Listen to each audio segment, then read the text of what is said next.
Well, good morning, and well, Happy New Year. It's January 1st, 2023, so I guess we'll see what 2023 has in store for us. We're Chinooking today. It's about -2, which is, we'll take it, right? We had that -30 up to minus about 43, depending on where you were for like a week, just before Christmas there. We did get a little break over the holiday season from, December 24th to, well, January 1st here. I expect most people today are, they're either still lying in bed from partying last night, or they're up and about just taking it easy with the family, which is a good thing. I got my my hammer mill. You can see it's missing. It's in the shop. Put it in there last night to thaw it out. I got a problem with it here. The engage lever to engage the discharge auger, like everything works, but once you engage it and then you open up the chute to start letting grain into the auger, it actually by itself it kicks out. So there's either a bushing worn out or a bolt loose or something's not right there. I had put a tarp strap on it to hold it, and that wasn't even enough. It would jump in and out, and of course when it starts doing that, it puts a lot of strain on those shear pins every time it bangs in. So that's going to be my project for the day. There's no rest for the farmers, I guess. Well, maybe there is. I don't know. I probably don't have to do this today. I could wait till tomorrow, but I want it ready to rock and roll for when people need their feed next week. Do have one person coming for feed today, and then I expect that'll be it. I might try to stick some more glass in this tractor today, at least the rest of them that aren't broken. But so this is the problem here, this lever. So there's an auger right in this red part that lifts the grain up out of the mill and then drops it into this yellow one, and then it takes it out. You want to always have this stuff empty, especially if you have mineral or molasses in your grain, because then it makes it really heavy, dense, if you want to call it that. And the molasses makes it sticky, so there's a lot of drag on the augers. Puts a lot of strain on the chains and the shear pins.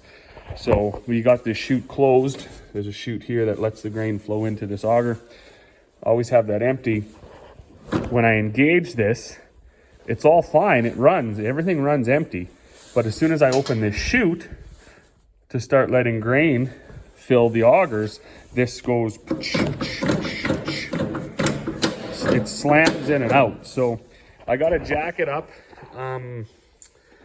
These mills, they work very well. That's undeniable. But they are, I'm going to say there was very little engineering put into them from the maintenance side and the repairing side.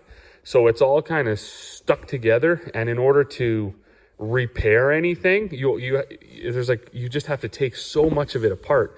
Kind of unfortunate, but I guess that's what they did then.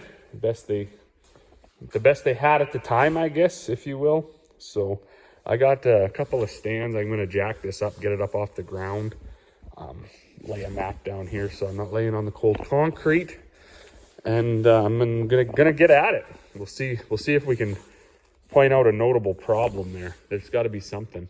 So I'm back here at my lever. As I said, what was happening, if I would you pull it back to engage it, and you push it ahead to disengage. So when I pulled it back, everything would engage, but as soon as I loaded up the auger, it would kick out and kick back in and out and in and out and in.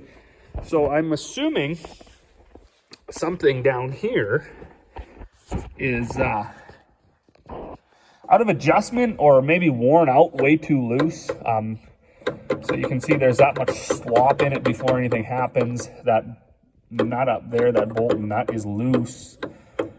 Of course, there's some grease nipples down here that, I'll be honest with you, I didn't know were there until my dad pointed them out like 3 weeks ago, or whenever it was that we had this mill in the shop and we're going through it. So they probably haven't been greased enough. There's that big spring there that helps keep it keep it disengaged, I guess. So what I gotta do, I'm gonna take it all out anyways and clean everything up, see if that spring maybe is broken, and find some bolts. Maybe these bolts are worn out. There's got to be something wrong, because it didn't do that before, and it got really bad yesterday when I finished up the last bag. So I'll get it apart here and lay it out on the floor, and we'll see what we're working with. All right, well, we're over here on the old welding table, and I'm pretty sure it's these drive dogs. If you've new to my channel, I did a video on the Rem grainback, and Rem grainback, see, it has these kind of drive dogs as well. Right here. They look very similar. And they're also similar to a slip clutch. So the amazing thing about a slip clutch, I guess the springs are way tighter. There's a lot of longevity to them. I suppose this mill being I think it's a 90 or a 92 or something. If this is obviously original to it, that's quite a bit of longevity as well. However, I am not the biggest fan of them, because repairing them is quite difficult if it can be done at all. So I have a feeling this should be nice and flat. So what I'm going to do is I'm going to take the grinder and a cutting disc and cut it flat. And this is the mating side. I will do the same on there. It does have a little recess here, so it pops in a little deeper than flush. That big spring wasn't broken, so I'm going to clean that up, clean this all up. This was just the mechanism that it slides on, and then we'll I guess we'll put it back together, give it a few shots of grease to make sure it slides easy, and I mean, that's really all we can do. Not a very complex system. I'm going to check for availability on these parts just to see if it's possible to even get them. If not, I could take this to my machinist neighbor, and I bet you he could build me this. Wouldn't look the same, but it would function the same. So I'm going to have to turn my phone off here and get the grinder running, and we'll see if we can get these things straight again. All right, well, after some precision grinding, if I do say so myself, I've cut some... I've straightened them dogs out. They were rounded off pretty bad, and I actually cut a little bit of an angle in them. Just bear with me here. Oh. So they should actually want to stay hooked up as opposed to just bounce off each other. So I guess procedure now is put it all back together. Pretty straightforward, really. Of course, while I got it jacked up like that, I think I'll crawl under there and give that bearings that run into the gearbox, give them a little bit of a shake, because they fail. Then other than that, everything was working pretty good.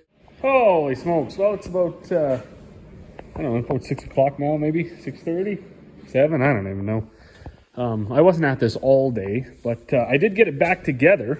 Learned a few things in the process, how there's a lock right there to keep it from engaging when you're walking away. I didn't even know that before. As far as it wobbling around, it wobbles much less. I got these chains tightened up. There was a grease nipple back in here where my foot is. It's dark, you can't see it. I never did know where it went, so I found that that actually goes down and greases the bevel gears that drive this discharge auger. Found 4 more grease nipples on this, whatever you want to call it, those drive dogs that engage the whole thing. So learned quite a bit today. And now that it's late, it's back together. That's it for me today. Happy New Year's, everybody. As always, thanks for watching, and we'll see you all on the next one.